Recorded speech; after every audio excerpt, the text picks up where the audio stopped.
Well, I think that I'd like to take a moment when we're talking about this beautiful land that we're on here in Australia, that I pay my respects to traditional owners, past, present and future. I'm here in Sydney CBD today, so I'm on the land of the Gadigal people as the Eora Nation, and I pay my respects to the traditional owners there. I'd also like to start by acknowledging those of you who are joining us who have been impacted by suicide, particularly on this day. Our thoughts are with you. And for those of you who are perhaps struggling a silent battle, then I hope that today may encourage you if someone who you trust opens up to you and asks the question in a meaningful way, that you might this time answer that you're not traveling quite so well, and see how that conversation goes, and hopefully you'll feel heard and you'll feel supported. Today is all about how to keep the conversation going when someone asks, when someone answers, no, I'm not okay. And a reminder that we've got this wonderful chat box functionality here, and to say that I'm being joined by wonderful friends and colleagues today, that this session is being recorded.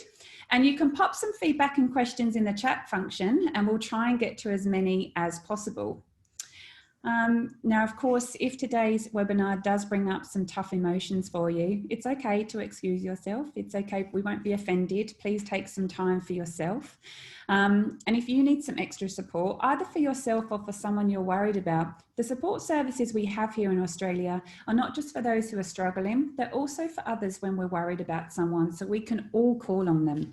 There are services such as Lifeline on 13, 11, 14, and Beyond Blue have a special coronavirus wellness resource that's been released. And there's other organisations such as Headspace and Reach Out for young ones. Now, there are so many services that I can't list them all here, but they are all available on our website at our Find Help page, which is ruok.org.au/findhelp.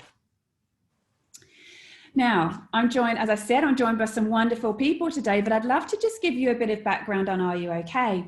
Are You OK was started in 2009, and we're a national suicide prevention charity. And what we do is we come in a prevention end. So we're asking a simple question that can sometimes have a complex answer.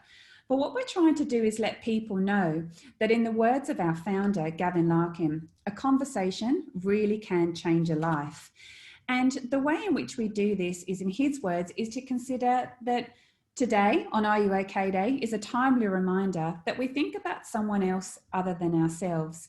Sadly, Gavin passed away in 2011, so he hasn't been able to see this incredible legacy that he's left behind. But it's now such a grassroots movement, and we know that it's a question for more than just one day.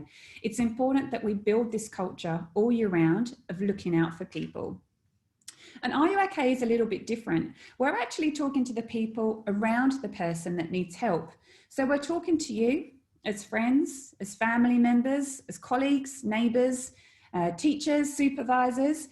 We're asking you that if you care about someone and you know someone well, because Are You OK certainly works best when two people know each other, and we'll explore that a bit later, that you can genuinely reach out and ask this question. And it's so well known now. There's around 87% of people are aware of Are You OK? And we measure that on a regular basis so that we can see what's changing in Australia in this suicide prevention and mental health landscape. So today we're going to help you build your confidence in knowing how you can ask the question, but importantly, what to do when someone says no, because there is more to say after Are You OK? We found that around a third of people are lacking some confidence. Maybe they're not feeling quite so comfortable with asking this question, and we really want to be able to increase that confidence to help you build your skills in having a conversation with someone that you care about. I myself was a Lifeline telephone counsellor for a couple of years, and it absolutely changed my life. I moved from the corporate world into not-for-profit, and I'm so grateful that I had that experience. Lifeline, I was trained and I was able to really hone in on some skills. And Lifeline is indeed an organisation that's very familiar with a friend and colleague here. We have Alan Woodward. Alan has 20 years experience in this area of policy and program work for mental health and crisis support and suicide prevention. And Alan, your relationship with Are You OK started pretty much at the beginning, didn't it? That's right, Katherine. I remember the very first meeting that myself and other colleagues working in the suicide prevention organisations and services, very first meeting that we had with Gavin and Yanaya up in Paddington in Sydney. And here was this crazy marketing guy who spoke really fast, telling us that he was going to have a Are You OK campaign. And look, it was an absolute watershed moment. And from there, look how it's grown over the last decade or more. And, Alan, it's so fantastic that you've been there from the beginning, because I never had the privilege of knowing Gavin. And I'd love to hear, what have you seen? We're on our 12th Are You OK Day now. What have you seen in terms of the narrative and the language around this space? Well, some of it has stayed remarkably the same. That is, it's still Are You OK? And it's still yellow and it's out there. And that was very much Gavin's personality, coming from a marketing and sales background. But, I think one of the things that Gavin and those working around him really understood was how to connect with people in Australia. I mean, they'd been selling things to the people of Australia for a long time, and now they wanted to get a message across about, as you said, thinking about someone else and wanting to engage in a helping conversation. I think what's happened over the years is that Are You OK has moved from being like a campaign or a day to becoming something that is actually throughout the year. And it's done that because people in communities all around the country, in workplaces, in schools, the local sporting group, the local CWA group, all these groups have got in and understood the central message and have embraced it and made Are You OK something that they own. And that's exactly what Gavin, what the early people working on this program wanted to do. It wasn't about trying to do anything more. You don't have to give money to Are You OK? You don't have to sign a pledge or anything like that. You simply have to take the message, share it with others, and see if you can make a difference to someone's life in that day. It really has become part of the part of our lexicon, our vernacular, hasn't it? But I know that you have a wonderful term where you call it part of that social fabric, and I think that, aren't we seeing that so much more in workplaces? Yeah, I would use the term that it's part of the social fabric of Australia, and many people spend a lot of time in workplaces. Work is a big part of our lives. So it's one of the places where really in the early stages of Are You OK, there was a lot of effort put into engaging with people in workplaces. And it was an opportunity because of the way it worked. You could have a Are You OK afternoon tea, or you could put on a time where people just got together and shared the message. It wasn't a big intrusion, but it started to get things going in the workplace. And, from there, a whole lot of things have grown. I mean, look at the example here in Australia with the rail industry, where they actually have got, rail, Are You OK? Now, that's one of the largest industries, one of the largest employer groups in this country. And Are You OK is something that just worked within their own people. It's become part of, if you like, the way people talk in the rail industry. And I've had that experience because I've worked with the rail industry and people there on suicide prevention programs. It's just one example of how Are You OK becomes part of the lingo, part of the language. And, really, I think it's just so short and so sensible, it just cuts through the noise and people say, oh, I get it. They do get it. You're right. And there's such good examples, as you and I have experienced and worked through and had, the benefit of hearing from leaders and managers ourselves. And I think that, what we need to acknowledge, I think also, is that Are You OK isn't a tick box exercise. The morning teas are great, as you mentioned, and the cupcakes are fantastic. But what we need to make sure is that there's meaningful chats going with those cupcakes, that we're building this culture all year round at work, that it's not okay just to put a poster up in the staff room and think, oh, you've ticked that mental health box. It really is about building that psychological safety, about really being able to have a notion of peer support in your organisation. some organisations are really there, aren't they? They've got it, they've nailed it, they've got mental health first aiders, they've got peer support. Others are just starting their journey. But I think it's important that every leader and manager understands the importance of leading with this, and that vulnerability that's sometimes helpful to let people know that we're all human. We all go through life.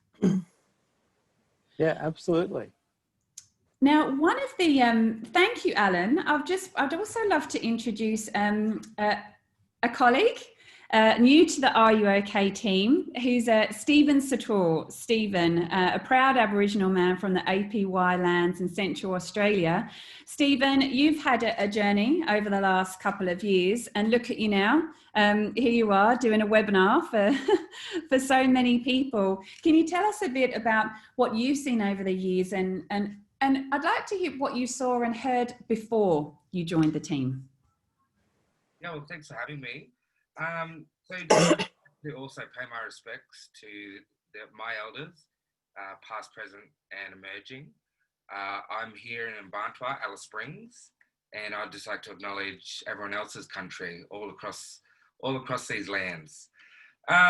So I was obviously in the campaign on when we started in March 2019, and that was really important to me to be a part of, because what I had seen is Are You OK had this massive opportunity. It explained what it was about, suicide prevention, but the next step was to go a bit deeper, and that's what Stronger Together was aiming to do. So that's why it was really important for me to be a part of it. Why is it important to have these conversations? And also, how do we have these conversations? Which in Aboriginal communities, especially in the regional remote areas, it's sometimes not talked about as much and as frequently as it's required, because we see such large suicide rates in Aboriginal communities. So that's why it's been really important for me. And then just individually, I've gone on my own journey when I've needed to be asked the Are You OK question, and I've needed to be supported by my family and come back to country, which is a really, really big and significant part of an Aboriginal person's well-being. And so from what you saw in the beginning to now, you're obviously a part of the team. I know that you've been travelling around in a very COVID safe way around the Northern Territory, and you've certainly noticed something, that what happens when you wear that T-shirt, when you have a conversation guide in your hand. No matter where I am, I've been to in the past couple of weeks in the Northern Territory. If I've got a shirt, if I've got a wristband, it gives permission for somebody to tell me that their story. And that's a really humbling experience for someone to open up, to ask more questions about Are You OK? They're either wanting to be preventative, or they're wanting to talk about their experience and learn more so they can support their own family and the people in their world, which is, it's a really humbling experience. Because unfortunately it is rare that you'll meet someone that hasn't been impacted by someone in their family. And you've mentioned to me sometimes, multiple members of families. Yeah. How important is it that we talk, and importantly that we listen? Well, I think sometimes we have a tendency when we're talking about the steps of the Are You OK conversation, the listening part is so critical. Because the listening part, it's not about jumping in and maybe telling someone how they're feeling or trying to tell them what they need to do. It's really just taking a sort of passive role and asking questions that open someone up, and making sure it's obviously in a positive environment. Because so in Aboriginal communities, it's usually, especially in the Northern Territory, it can be multiple, and it can be generational. So it could be a parent, and plus a sibling, plus a grandfather or a cousin. So we're not talking about a one instance. It has a ripple effect. And Alan, that notion of listening that Stephen's talking to really comes down to one of the ways that we tackle suicide prevention, doesn't it? Which is about helping someone to feel connected and that they belong. Would you mind just sharing with our viewers today the risk factors when someone might be considering suicide, and how we can help to prevent that? Yeah, well, I think one of the key things to be aware of is where you see something has changed in someone that you know. And it might be that it's their mood and demeanour, especially if that's continuing over, you know, not just a bad day, but it starts to look like there's been a change over the last week or so. It can also be because of what people are doing. You know, maybe they're doing things that seem out of character. You know, it might be that they're, you know, seem like they're taking on too much activity and they're very stressed by that, that they're not enjoying the things that they normally enjoy. You know, they've failed to turn up for footy practice, or they don't spend as much time with the family. Maybe it's even some things that are not terribly good coping mechanisms, like they're starting to drink more alcohol, or they're starting to, you know, engage in you know, unhealthy behaviours. And sometimes, you know, it's actually because someone says something. So it's really important to keep an ear open, because sometimes people will, you know, throw out a line, you know, where they might say something like, you know, I'm just really struggling at the moment, or I didn't ever think this would happen in my life. You know, the little lines that maybe are opportunities, and often when someone is going through a tough time and they put out a little line, it's a bit of a test there to see, does somebody care? Can I talk to someone about this? Because I don't myself want to burden people. I don't want to be a problem, but they're also looking to see. So we've got to do a little bit more of the heavy lifting sometimes then. We have to take the initiative. And of course, when people are really burrowed down and possibly experiencing some of the symptoms of, you know, mental health issues such as depression and anxiety, they may well withdraw from others. It's part of the condition they're experiencing. So in those cases, it's really helpful if we go a little bit further and reach out. So there are a range of things that you can look at. And we can make that connection. We've had a question come in, and Lisa, I know that we haven't had a chat yet, but I certainly want to have a chat with you. But there's a question from AM, and this comes down to the differences between men and women and speaking. And Lisa, you know, for women, for you and I, it's a bit easier for us to open up. We tend to have wider social circles. We can be a bit more open. But the question from AM is that I find this conversation of asking, "Are you okay?" is more common amongst females, which you are right. That's what our measures show, along with many others in the sector. But it's still a lot of taboo and challenges in getting men to get this conversation going. How do you address this? So Stephen and Alan, I know that from an Are You OK perspective, this is very much where storytelling comes in, where we have our resources and guides that are targeted to male-dominated industries. Alan, you mentioned rail earlier. What would you say to those listening today, to the differences between men and how to get the conversation going? Alan, you mentioned that sometimes they'll throw out a hook.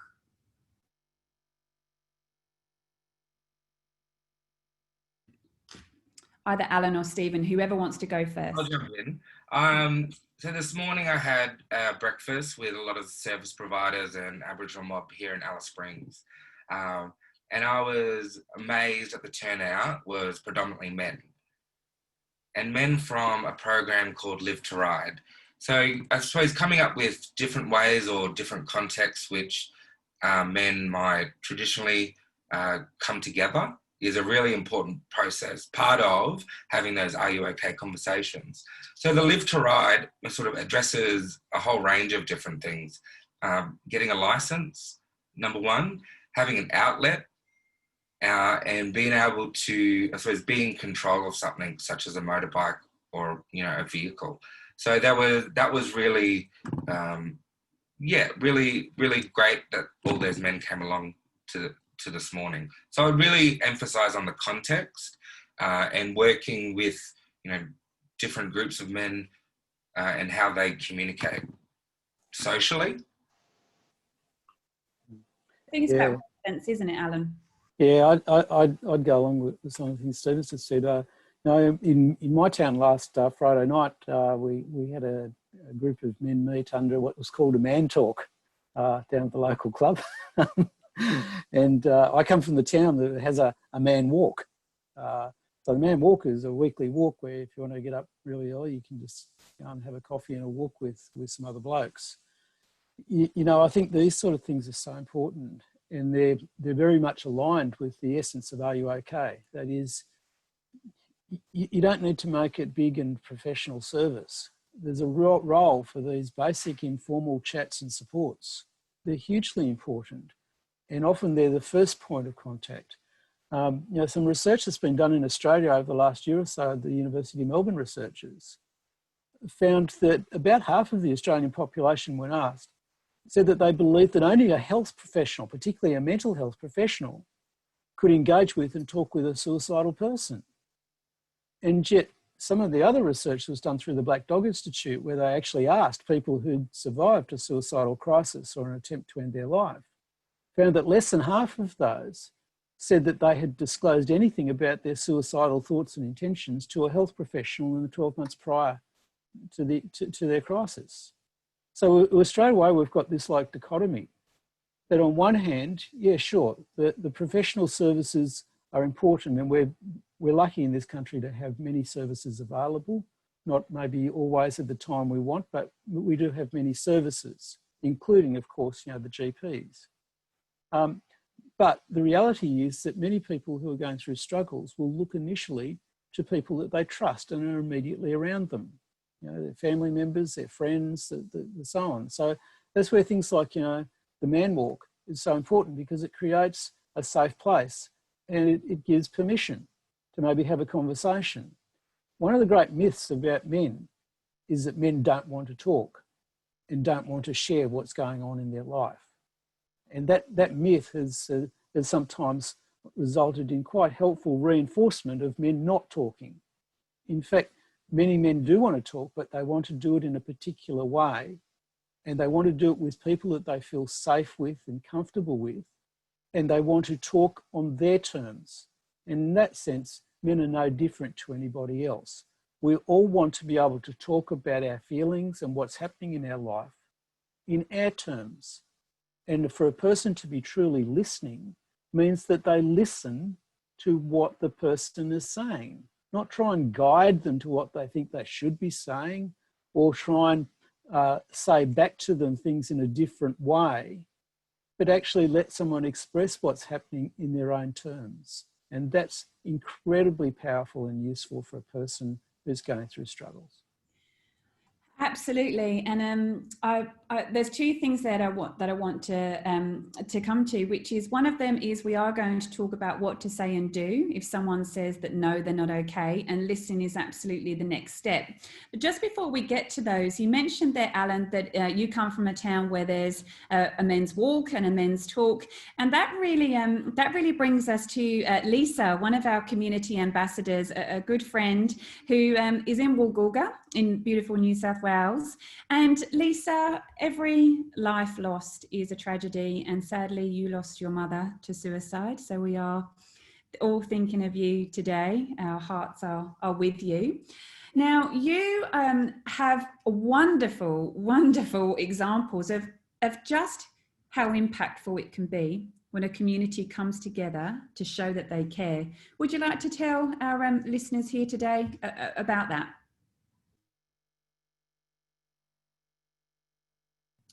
You're on mute, so that's a $5 donation to Are You OK? I'm afraid. Okay, I'm unmuted now. Our community is pretty amazing. We're only a little small beachside village, and our community has come together in so many different ways with Are You OK? So today, it's a rainy, horrible day, but the streets are pumping, everybody's happy, everyone's saying, Are you OK? Everybody's checking in on each other. Everyone is dressed up in yellow. Just about every shop in town has a sign on their window saying, Are you OK? And lots of people have contacted me to say that they might not come down and join in on any of our activities, but they know that we're doing it and they can see it. We've got a strong social media presence, and they watch what we're doing. They're loving all the photos. They're loving all the signs. They're loving the vibe that's in the street. And it makes a difference to them to know that they're in a community that really cares. So And I think it's an example of that it's a visible way. Now we know that we need to respect people who don't feel okay. We do acknowledge that Are You OK Day can be a really difficult time, Katherine. Some people really, really don't feel good on this day, and we absolutely acknowledge that. What we're trying to do is talk to their friends and their family members to say, look, someone's struggling here. They've had a conversation. They might have had a bad experience. We really want to work hard to get them to try again and to have that conversation. So I think that what you're doing is making it visible, but it's also, you know, respecting that not everybody likes that. But having that visibility is a way to show that we as a community care, we want to look out for you. And of course, you don't do it alone, do you? No, I have a massive team here that are very supportive and support me with it, but they also go around and they share the stories. They're turning into accidental counsellors, where they might say our photographer Wally, he would go around and take photos of people with the Are You OK sign, and then they'd start opening up to him, and then he would listen to them, because that's all he needs to do, is really listen to them. And if he thought that this person needed to go any further, he'd refer them somewhere. But most of the time that person felt better because he listened to him, to them. And there's examples all around the country, you know, of similar kind of creative ways. For example, Stephen, in Katherine in the Northern Territory, there's going to be a big mural there. It's any kind of way that we can get, sow that seed, isn't it? And have that reminder that there is this question. You mentioned there, Lisa, about being an accidental counsellor. So for those that might not be familiar with that term, it's if you're the sort of person where people always tend to open up to, people will always come to you. You know, Stephen says it's been happening when he's got his T-shirt on, but sometimes, you know, you just happen to be that person. And it can be a really good idea to upskill yourself. And this is where we're hoping to build people's confidence to keep this conversation going. So we've talked about, we've touched on some of the steps to go through, but I wonder if we could just kind of go around and take each of the steps. Stephen, how do we ask? So it sounds like a really, really simple question, but there is a bit of a knack to it, isn't there? Yeah, you're absolutely right. So what I always tell people is the Are You OK conversation does not have to be as plain and simple as Are you okay? So it can be, you know, how you doing? I know you might have had something going on. You know, is it affecting you? Those kind of things. So once you start to put it into the relevant context or environment that you're in, or the person that you're with, and you start to speak that peer-to-peer, because you're already doing it in a social way. So if you start to ask the question in that frame, then it's not going to be this, oh, you're asking me something that's really deep and personal. It's going to be, oh, you're there to understand me, what I'm going through, because you're actually aware of it. And I think that's the most important thing, to start that informal part of the conversation. And I think when we do it in that way, it's saying to someone, I'm here, because what we need to do is, as we've said, I mean, we can't really say it enough, can we? The next step, Lisa, is really to listen. Definitely to listen. And if somebody, you probably know yourselves that if something might be building up inside you, and then this is like this major event and it's making you feel really bad, but then you go and speak to somebody about it, and it's like, it's a relief off your shoulders, and then you think, now I've said that out aloud, it's not as bad as I thought it was. So in some instances it does help just to talk. Other instances you need to go a bit further. So if you're the person that's doing the listening, listen for as long as that person needs. You could say, I'm really glad that you've trusted me and you shared that with me. Tell me more. Yeah. I'm here to listen. I've got as long as you need. Keep talking. I want to hear what you've got to say. Yeah, and everybody wants to feel worthy, and so if somebody is taking the time to listen to their story, then they'll feel worthy. And it's always so important, isn't it, to listen with an open mind. I often give the words of encouragement that, remember, this isn't about you, this is about them. So what you're thinking in your mind about, well, I wouldn't do it that way, or I wouldn't think like that, or it doesn't sound that big. you don't know, everyone is different. There's no one size fits all to when we go through life's challenges. And I've heard some great analogies of people talking about how good it can be to talk and be heard. One of them is that when we're struggling, it can be a knot. And so by talking and by having someone listen and give us that space to talk, it can help unravel the threads. Sometimes, you know, it can be like a bucket. So we've got a bucket and we've got a dripping tap, and that's life happening. There's all these things happening. And if we don't empty that bucket, it's going to overflow. So we need to let that water go. Or sometimes, for example, people say it's like releasing the pressure valve. I just needed to vent. And so they're really, if we keep those things in mind, let it, you know, vent. Kind of, I've met people who are on the fantastic drought program. There's a wonderful lady called Katherine up in Tamworth, and she goes and sits down with farmers and puts the kettle on and says, vent to me, go on, let it out, let it go. And she walks away because they've felt more comfortable being able to share. And as you said, Lisa, sometimes a conversation can just be what's needed. Sometimes that's all someone needs. And I think, Alan, at Lifeline, you and I have experienced on the phones that people can come to their own conclusion, or they may feel drained or a bit tired. It could indeed be that first time they've actually spoken, so they can wrap it up themselves. But sometimes we need to encourage them to take some action, one step. A step towards something. Can you talk us through how we might be able to help someone take that first step? Yeah, well, Katherine, I think the point you make is really, really correct, and that is that the person may well find the next step themselves. So we need to be really careful not to try and block that occurring. But there are other times where people really are, you know, befuddled, and they might ask, you know, what could I do? And sometimes the best response to that can be to engage them in some brainstorming about the options. Now, maybe you feel in the conversation that you do know a few services or some suggestions that you can offer, and maybe you don't. It doesn't really matter that much, because the idea of the conversation is the interaction will help find the pathway. But even the question that says, well, what's worked before? Is there anything you've done before that was helpful? Who else do you know that you could share this with? Or trying to work out what in fact is the most important thing to address now by asking a question like, look, if you had to pick one thing that you'd try and address, what would it be? And let's work on that.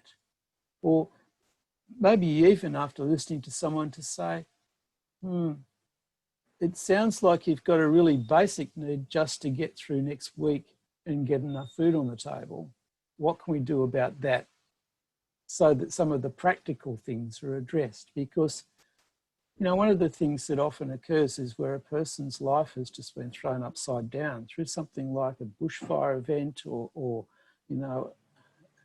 some really significant occurrence. They end up just so overwhelmed with all manner of things that have to be done. And part of the helping conversation might be just to focus in on what practically can be done right now. And as the person gets focused on the next step, so then the rest of it doesn't seem so overwhelming, because they've seen they can do one thing and then they can do another thing. We don't have to try and solve everything all at once. Sometimes it can be as simple as saying, well, let's work out how we're going to organise dinner tonight. Or let's work out how you're going to make that phone call and go from there. But it does need to be something you do with the person, not sit there and tell them what to do. Find the pathway together. Perfect word there. I think that I love it that you've put in there that we can't fix it. We can't fix someone's grief.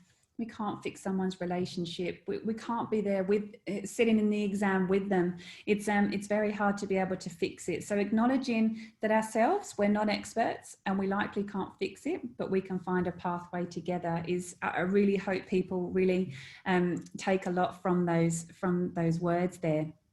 And Stephen, if I then come back to you, because you were the person who asked, the fourth and final step in our simple practical guide to what to say after "Are you okay?" is to check in, because we don't want to leave them, right? We want them to know that we're there.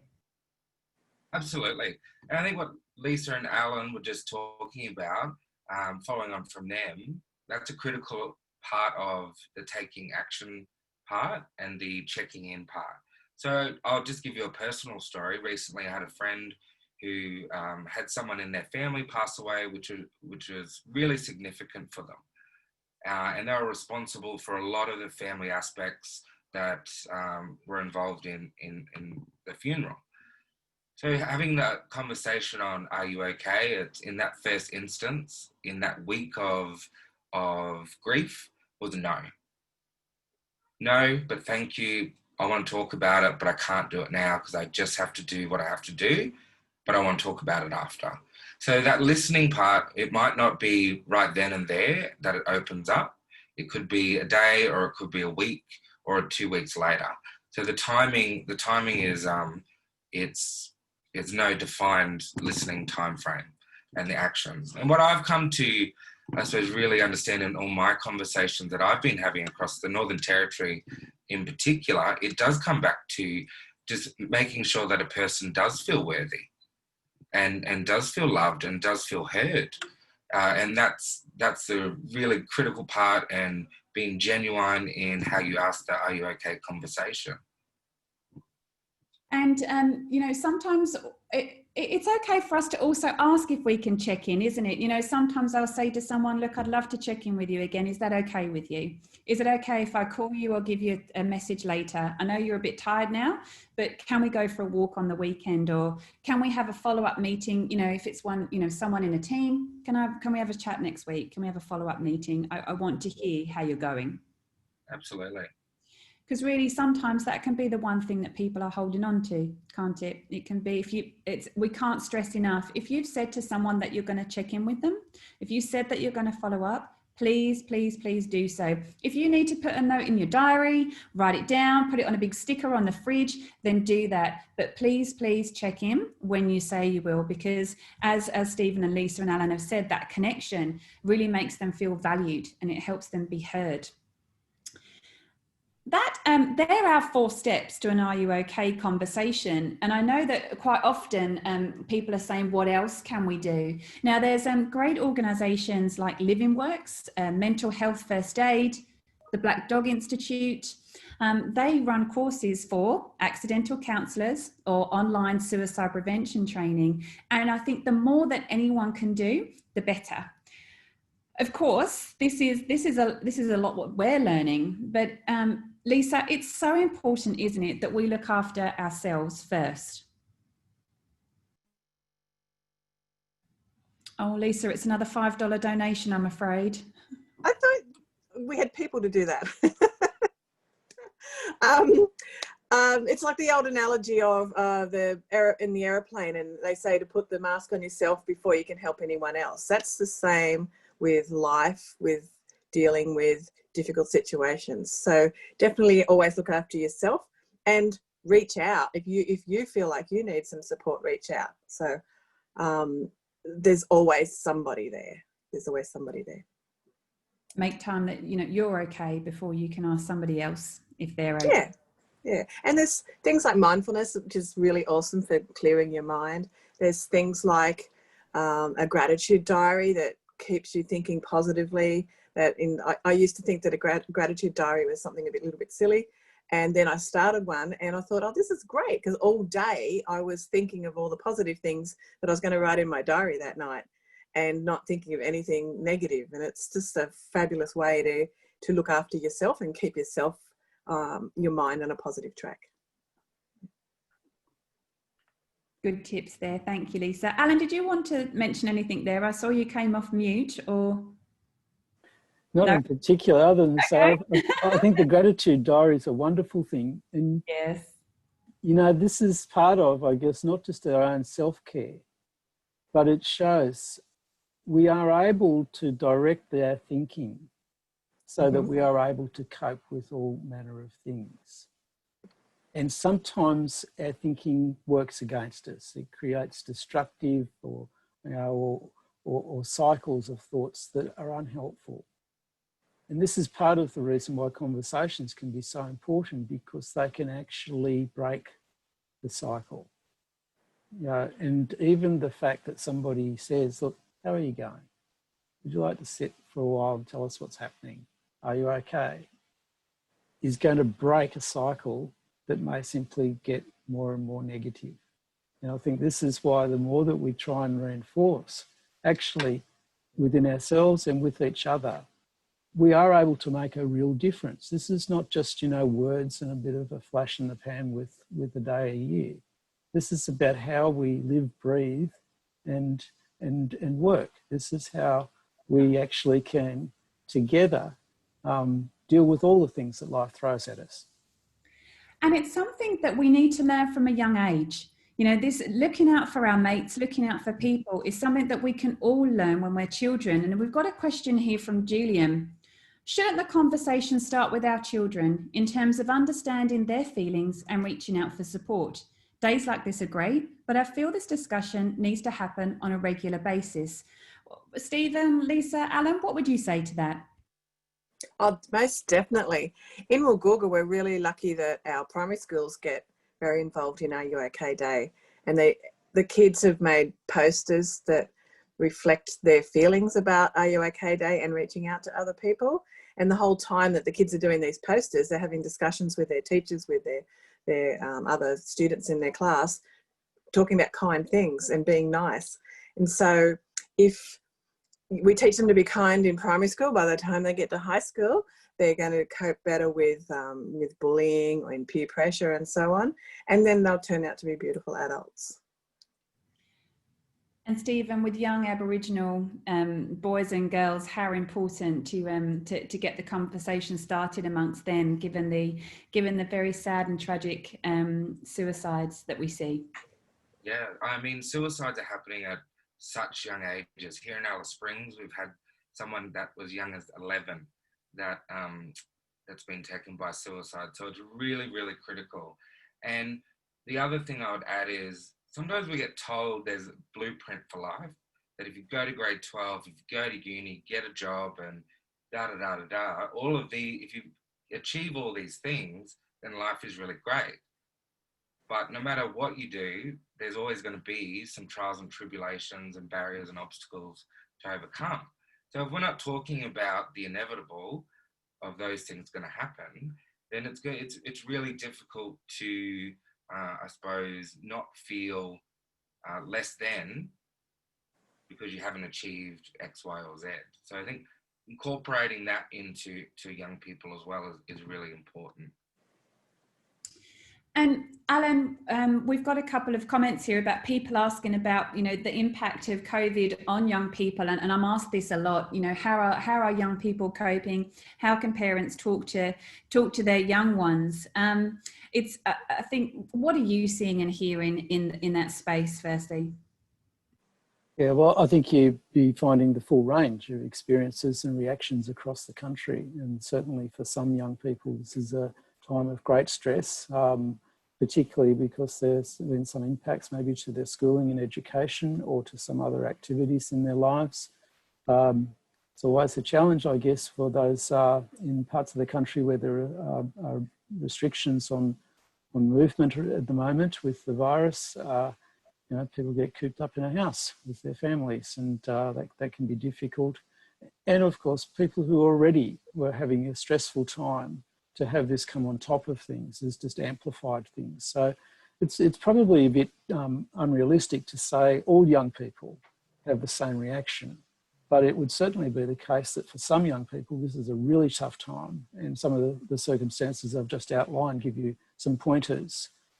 I think that the thing that's probably worth also saying is that a lot of young people have also got really good ideas and tools and techniques themselves about how they deal with a lot of change. For instance, some of us older people have had to make the adjustment in the time of the movement restrictions to do things more online and use the technology. Whereas you know, some young people have been using that technology for their social connections far more and far more at ease with it, you know. So I think the other thing, though, that is important is young people do look to the adult world. And even teenagers, of which there are 2 in my household, don't tend to let the adult world know that they really are worried what the adult world thinks, but they do. And if they think the adult world really has not got some answers or can't offer them with a sense of hope for the future, that can be really damaging for young people. They really do need to know. They need to see the example from the adults around them and to have the assurance from the adults around them, even if the adults don't have all the answers to what's happening in this crazy world, that at least the adults will be there for them and care for them and provide a level of security. So I think, you know, this is one of the things, doesn't matter where a young person is, across the ages, is a constant, that we need to care for them and look out for them. And so true, Alan, that, you know, it's you know, we can't make sweeping statements that it is across the board, and we've mentioned that there's no one size fits all, and you know, particularly during COVID, people are handling it differently. People are feeling different things. Some people are experiencing feelings and thoughts that they've never felt before. Others have felt this way. Others live with loneliness. They live with isolation. They live with anxiety. So we can learn from them. What are their coping strategies? How do they get through it? And I think a question I'm often asked, and I'll be interested to hear what the 3 of you would answer to this one, is that good old answer of, I'm fine, I'm okay, nothing to see here. How would you suggest that people try to keep that conversation going? I've got some thoughts around it, but how do you 3 tackle that? I would generally say, you don't seem fine. That's why I'm asking you. I've noticed there's a few different changes with you. You're a bit quieter than usual, or whatever had triggered me to actually ask that question. So telling them what you've noticed on one, on the other, this is what I've noticed. Yeah. Big top tip there. Alan or Stephen, do you have any thoughts? For me, it really depends on how close I am with that person. If it is someone really close to me, I would challenge that, no, you're not fine, because I know this happened. If you don't talk about it now, that's fine, but don't, you know, pretend that you are fine when in fact you're not.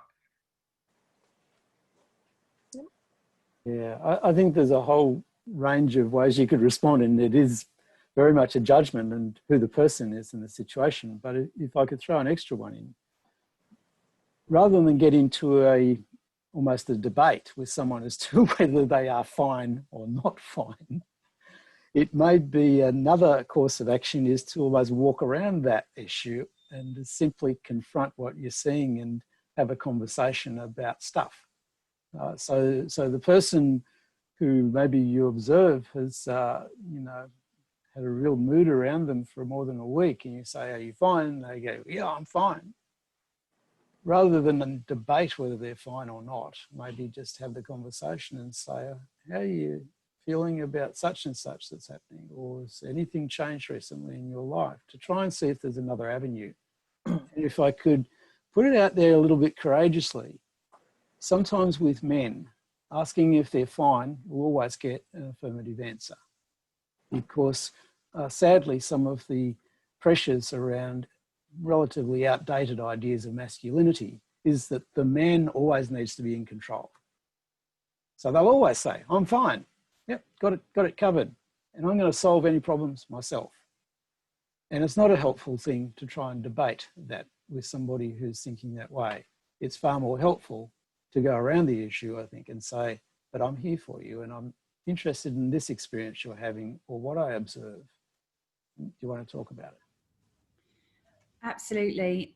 Thank you for that, because I know that's you know, I always come away from the chats, you know, always with some more, you know, another tip or another way to think about something. One thing I let people know as well is to consider, respect privacy.